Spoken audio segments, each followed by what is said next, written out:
Nosatanandroany ilay hetsika indreo Madagasikara karakarain'ny agence première ligne izy ity etsy amin'ny Forelo Expo Tanjombato no anatanterahana ny hetsika natao indrindra izany hetsika izany alinany be sy ny maro samy mahazo ny anjarany rehetra izay tonga mitsidika ireo trano eva maro ao anatin'izay 5 am'izay.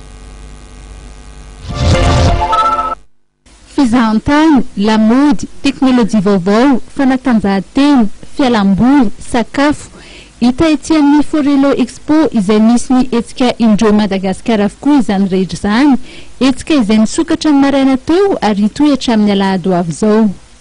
Madagasikara zany dia salon natokana ho an'ny olona rehetra, natokana ho an'ny olona rehetra na ny ray aman-dreny na ny zanaka na lahy na vavy tsy mifidy fa ny ataontsika hoe ny activité sy ny trano eva rehetra ity zany dia fa natokana ho an'ny olona rehetra avokoa, misy ho an'ny neny ao, misy ho an'ny dady ao dia misy ho an'ny ankizy.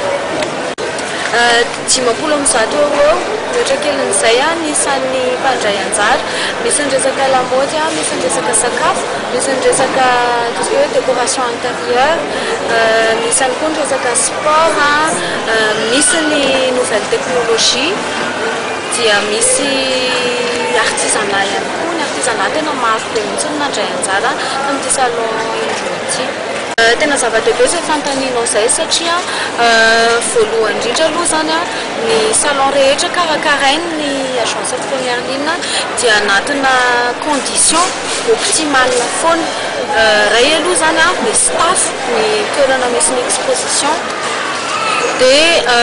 ny structure sy ny zavatra rehetra ty ihany koa dia manaraka ny norme internationale, ny moquette ihany koa dia natolotra manokana ho an'ny exposante amin'ity nefa ny vidiny stand dia azo lazaina fa tamin'ny vidiny mirary dia mirary. Tena misy mihitsy ny fihenam-bidy, misy apetraka zareo mihitsy ara hoe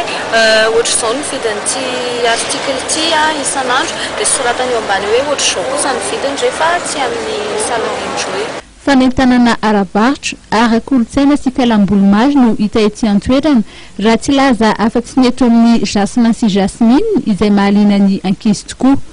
Tsy latsa-danja amin'izany ny fanehoan'ireo manam-pahaizana manokana momba ny sakafo mivondrona ao amin'ny camp ny fahaiza-manaon'izy ireo.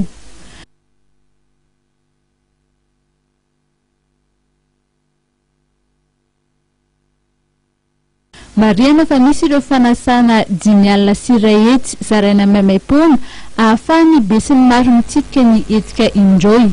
Isan'andro ihany koa dia misy ny fisarihana azahoana loka maro.